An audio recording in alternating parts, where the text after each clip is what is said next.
Hello guys, dahil nakikita ko na maraming nag-upload na may watermark sa kanilang TikTok, ang tutorial natin ngayon is kung paano tanggalin ang watermark ng inyong TikTok videos. Gusto mo yan?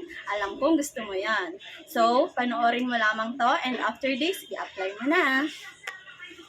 I-download natin sa Play Store itong apps na ito. Okay? And then punta tayo sa pag na-install mo na to, punta ka na sa TikTok. At i-copy link mo na yung video na gusto mong i-download. And open na natin yung dinownload kanina. Ito siya. Okay, paste mo dyan yung link and then click download. After mo ma-download, punta ka na sa iyong album or gallery ng phone mo at i-check mo na yung video. Ito na siya. Compare natin sa dinownload ko sa TikTok. So, may watermark pag sa TikTok. Yan lamang po. Thank you!